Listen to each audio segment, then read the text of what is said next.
Social media के बढ़ते प्रभाव की एक गंभीर तस्वीर अजमेर में सामने आई है, जहां सोशल मीडिया इन्फ्लुएंसर दिलराज उर्फ मिस्टर इंडियन हैकर से मिलने की चाह में यूपी बलिया से एक 12 साल का बच्चा अजमेर पहुंच गया। बाल कल्याण समिति की अध्यक्ष अंजलि शर्मा इसे तीसरा या चौथा मामला बताते हुए गंभीर चिंता जता चुकी हैं।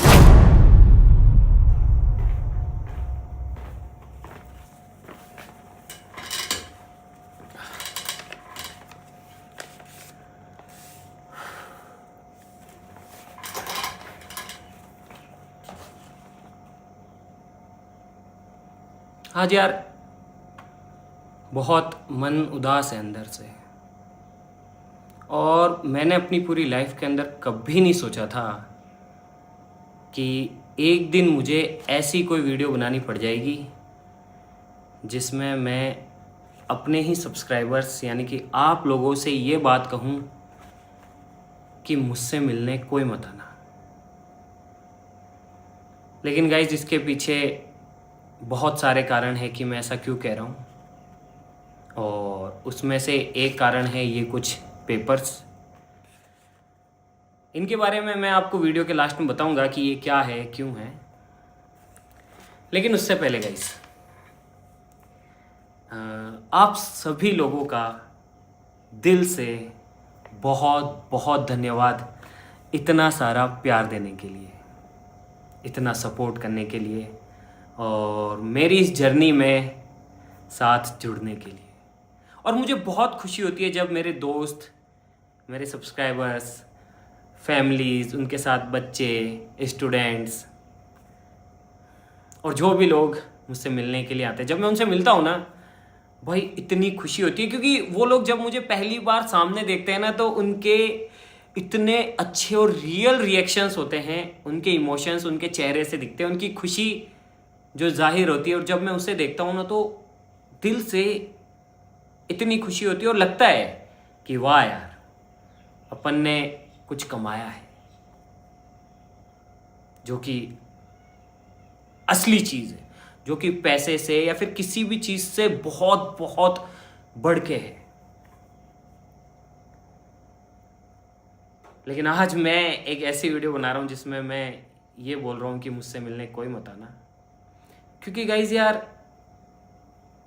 इसका एक दूसरा पहलू भी है जो कि बहुत ज़्यादा ख़तरनाक है, बहुत ज़्यादा भयानक है, और जिसे सोच के या फिर जब मैं उस स्थिति में फंसता हूँ तो मुझे अंदर से बहुत डर लगता है। क्योंकि भाई, इतना बड़ा क्रिएटर होने के साथ साथ मेरी जिम्मेदारियाँ भी हैं, और जितने बड़े क्रिएटर होते हैं उनकी जिम्मेदारियाँ उतनी ही ज़्यादा बड़ी होती है। भाई, दूसरा पहलू ये है कि जब लोग हमसे मिलते हैं उन्हें भी खुशी होती है, मुझे भी खुशी होती है। लेकिन दूसरी साइड, जब हम उनसे नहीं मिल पाते तो उससे भी ज़्यादा निराशा होती है सामने वाले को भी और हमें भी। भाई, बहुत बार ऐसा होता है कि बहुत सारे लोग एक लंबा सफ़र तय करके, अपना कीमती समय देके, पैसे खर्च करके हमसे मिलने के लिए आते हैं, और बहुत बार ऐसा होता है कि हम लोग उनसे नहीं मिल पाते, और ऐसे में वो लोग बहुत निराश होते हैं। उनको हम पे गुस्सा भी आता है, निराशा भी होती है, और जायज़ भी है यार। कोई इंसान अगर इतना लंबा सफ़र तय करके, अपना कीमती समय देके, पैसे खर्च करके सिर्फ हमसे मिलने के लिए आए और हम उनसे ना मिल पाए, तो मैं समझ सकता हूँ कि उनको कितना ज़्यादा बुरा लगता होगा। लेकिन गाइस, क्या करूँ यार, कुछ चीज़ें ऐसी है जो कि मेरे बस में नहीं है। मैं हूँ इंसान एक, काफ़ी बार ऐसा हो जाता है, सच में जाने अनजाने में ऐसा हो जाता है कि हम लोग नहीं मिल पाते हैं लोगों से। क्योंकि भाई, आपको पता है कि आजकल हम डेली वीडियोस अपलोड करते हैं, तो इसके चक्कर में हम कभी कैंपिंग करने के लिए जंगल में निकल जाते हैं, कभी हम आउट ऑफ स्टेट होते हैं, कभी तो इंडिया से ही बाहर होते हैं, और महीने में 20 से ज़्यादा दिन तो हम स्टूडियो में होते ही नहीं। और ऐसे के अंदर अगर कोई हमसे मिलने के लिए आता है तो भाई, प्रैक्टिकली मेरे लिए पॉसिबल नहीं हो पाता है कि मैं उनसे मिलूं। और जब हम लोगों से मिलते भी हैं तो लोग खुशी खुशी हमारे साथ फ़ोटोज़ लेते हैं, पिक लेते हैं, मुझे भी खुशी होती है। फिर वो लोग उन्हें अपने स्टेटस लगाते हैं, इंस्टाग्राम पे अपलोड करते हैं फ़ोटोज़ को, पिक्स को। तो होता क्या है कि उन्हें देख के और भी बहुत सारे बच्चे, स्टूडेंट्स, बहुत सारे ऐसे लोग जिन्हें यूट्यूब करना है, बहुत सारे लोग जिनके कुछ सवाल होते हैं या फिर जिन्हें सिर्फ हमसे मिलना होता है, उन लोगों के मन में भी आता है यार कि चलो अपन भी चलते हैं भैया से मिलने के लिए। और लोग नेपाल से, कर्नाटका से, उत्तर प्रदेश से, बिहार से, पंजाब से, आप मानोगे नहीं, कश्मीर से, मेघालय से, उड़ीसा से, असम से, इतनी दूर से फिर निकल जाते हैं हमसे मिलने के लिए। काफ़ी बार ऐसा होता है कि बहुत सारे लोग अपने घर वालों को बताते भी नहीं हैं।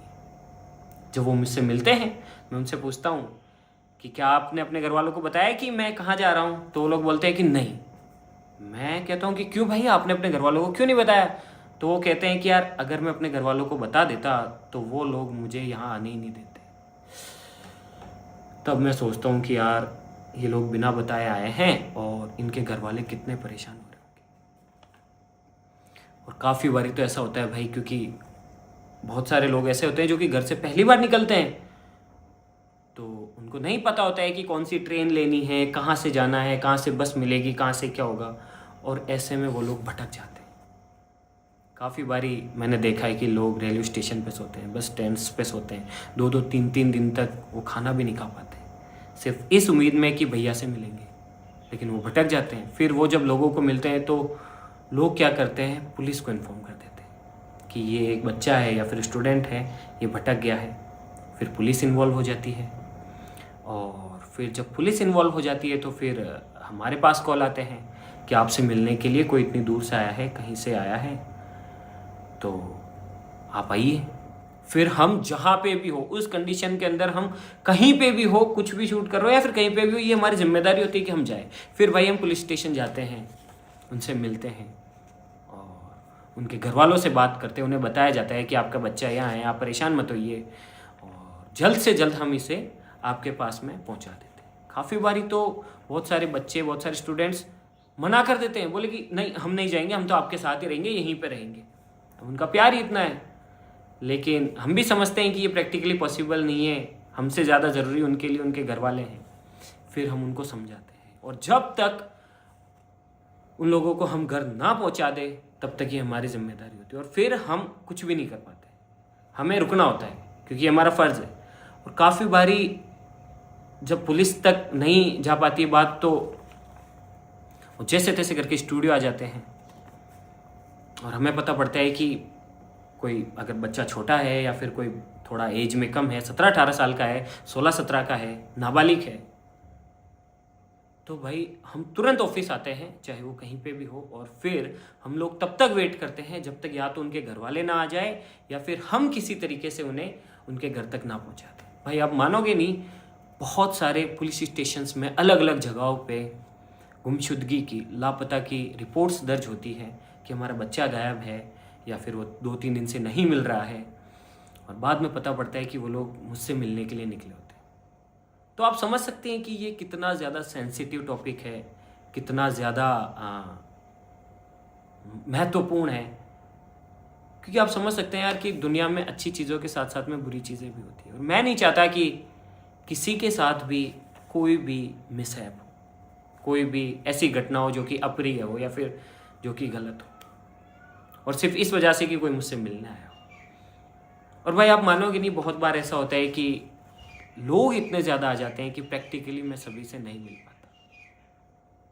कोई साइकिल से आया होता है, कोई किसी मदद के लिए आया होता है, कोई किसी के लिए, लेकिन मेरे हाथ में नहीं होता कि मैं सभी की मदद करूं,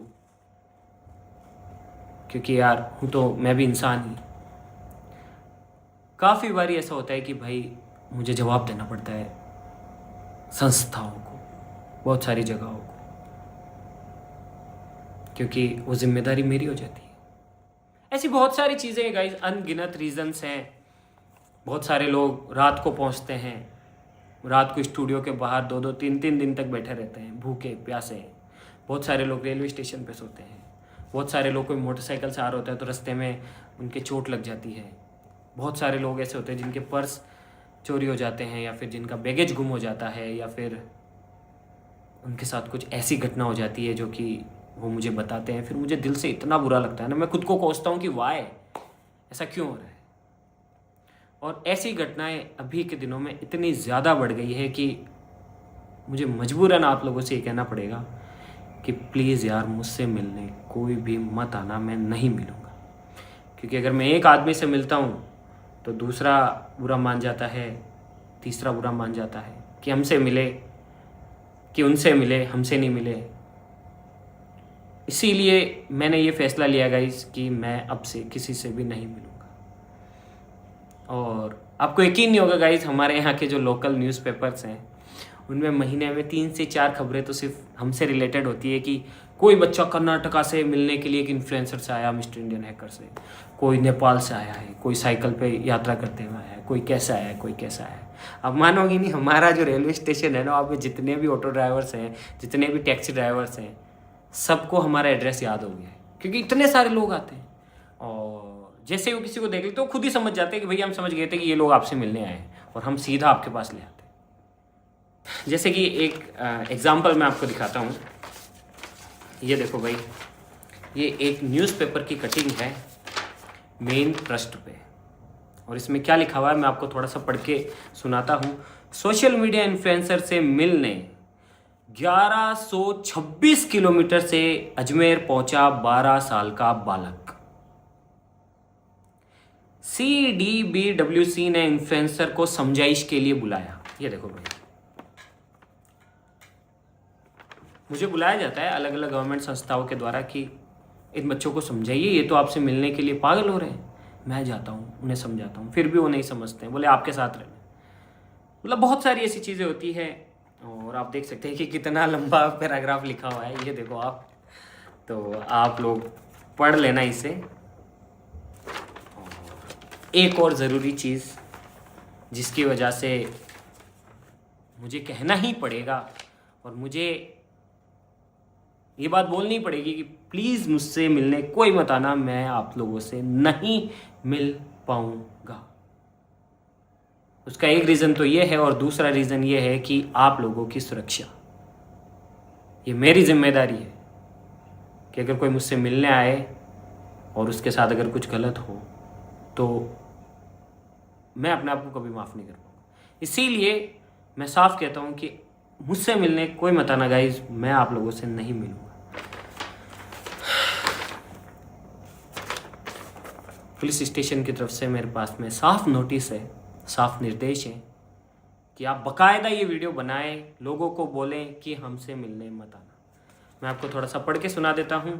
थाना अधिकारी, पुलिस थाना आदर्श नगर, जिला अजमेर। विषय: बालकों की सुरक्षा की दृष्टिगत प्रत्येक वीडियो में चेतावनी संदेश शामिल करने बाबत। उपरोक्त विषयांतर्गत लेख है कि यूट्यूबर दिलराज सिंह रावत द्वारा निर्मित वीडियोस कंटेंट को बड़ी संख्या में नाबालिग बालक बालिकाओं के द्वारा देखा जा रहा है।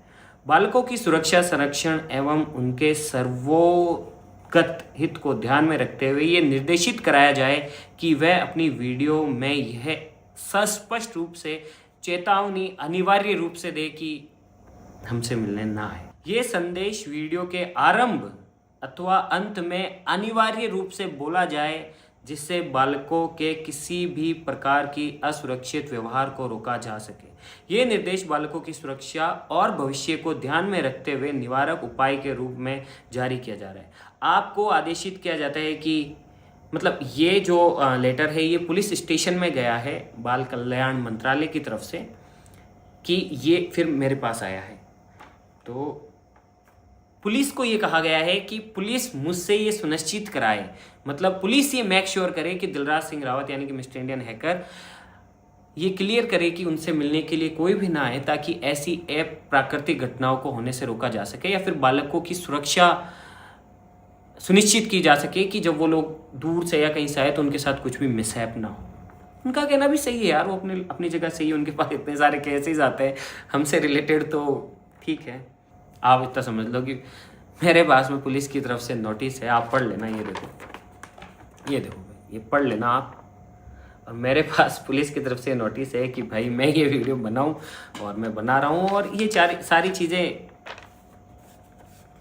करने का मन तो नहीं करता यार। कौन सा ऐसा इन्फ्लुएंसर है या फिर ऐसा कोई होगा जो कि लोगों से बोलेगा भाई मुझसे मिलो ही मत। हमारी तो खुशी, हमारी मेहनत का फल ही वही है कि लोग हमसे मिले, हमारे साथ सेल्फी ले। अगर हमारे साथ कोई सेल्फी नहीं लेगा, फ़ोटो नहीं लेगा, तो फिर हमें कहाँ से पता पड़ेगा कि हम इन्फ्लुएंसर है या फिर हमारी इतनी बड़ी ऑडियंस हमें फॉलो करती है। लेकिन यार उससे ज़्यादा ज़रूरी है, मेरे अपने हित से ज़्यादा ज़रूरी है लोगों की सुरक्षा, बच्चों की सुरक्षा, स्टूडेंट्स की सुरक्षा। तो गाइज़ आज मैं आप लोगों से यही कहना चाहूँगा कि हो सके तो प्लीज़ मुझे माफ़ करना, लेकिन मैं अब से किसी से भी नहीं मिलूँगा। आई एम रियली सॉरी, लेकिन मैं ऐसा इसलिए बोल रहा हूँ क्योंकि मेरे लिए मेरे सब्सक्राइबर्स की सुरक्षा सबसे पहले है। जय हिंद, जय भारत। मैं एक बार फिर से आप लोगों से हाथ जोड़ के ये निवेदन करता हूँ कि प्लीज़ अपना समय ख़राब करके, इतनी दूरी से, इतनी लंबा ट्रैवल करके या फिर अपने पैसे खर्च करके आप परेशान ना होएं। मुझे बहुत बुरा लगेगा अगर मेरे दर पे कोई आएगा और मैं उसे नहीं मिल पाऊँगा। तो इसीलिए आप लोगों से हाथ जोड़ के निवेदन है कि प्लीज़ आप घर से ही वीडियोस देखिए, वहीं से एंजॉय कीजिए। आपके मन में कोई सवाल है या कुछ भी है तो नीचे कमेंट्स करिए। और हाँ, एक ज़रूरी चीज़, चलो एट द एंड यार इन्फ्लुएंसर हूँ, मैं कैसे अपनी ऑडियंस से दूर हो जाऊँ? नहीं, एक चीज़ भले ही मैं आने वाले टाइम में करूँगा कि कभी कोई मीटअप प्लान कर लिया, या फिर एक काम करते हैं यार, अपन आगे आने वाले टाइम में मैं एक ऐसा एड्रेस, क्योंकि बहुत सारे लोग हमारे लिए गिफ्ट्स लेके आते हैं, बहुत सारे लोग हमारे लिए कुछ करते हैं, कोई पेंटिंग बनाता है, कोई क्या करता है, कोई छोटा सा आर्ट बनाता है, तो वो लोग लेके आते हैं। तो मैं नहीं चाहता कि वो बनाए और मुझ तक पहुँचे ना। तो एक काम करेंगे, अपन आने वाले टाइम में एक ऐसा एड्रेस चूज कर लेंगे जिसे मैं आप लोगों के साथ में शेयर कर दूंगा, ताकि आपको आना ना पड़े। इससे आपका टाइम भी खराब ना हो, और आपने अगर कुछ भी बनाया हो या फिर आपका कुछ भी मैसेज हो, जेन्युइन मैसेज, तो आप उसे उस एड्रेस पे सेंड कर दें। तो अपन एक काम करते हैं जो कि सबसे बेस्ट रहेगा मेरे हिसाब से, कि अपन एक फैन मेल एड्रेस चालू कर देंगे जहां पे आप लोग हमें फैन मेल भेज सके। कैसा रहेगा? सही रहेगा ना? ये सही रहेगा, ताकि आप लोग हमें जो भी आपका हो उसे उस एड्रेस पे भेज दें।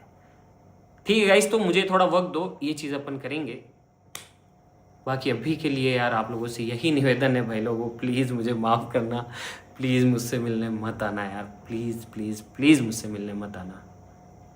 क्योंकि अगर मैं एक से मिलूँगा तो और भी सारे लोग इन्फ्लुएंस होंगे, और उसमें बहुत सारे बच्चे होते हैं भाई, स्टूडेंट्स होते हैं, बहुत सारी गर्ल्स होती हैं। आप बताओ यार, कोई लड़की अगर दूर से अकेली ट्रैवल करके आए और मैं उनसे ना मिल पाऊँ, कोई बच्चे जो अपने माँ इतनी बड़ी रिस्क लेके कि अपने माता पिता को भी ना बताएं और इतना लंबा ट्रैवल करके आए और मैं उनसे किसी भी वजह से ना मिल पाऊँ, कितना बुरा लगेगा मुझे भी और उनको भी।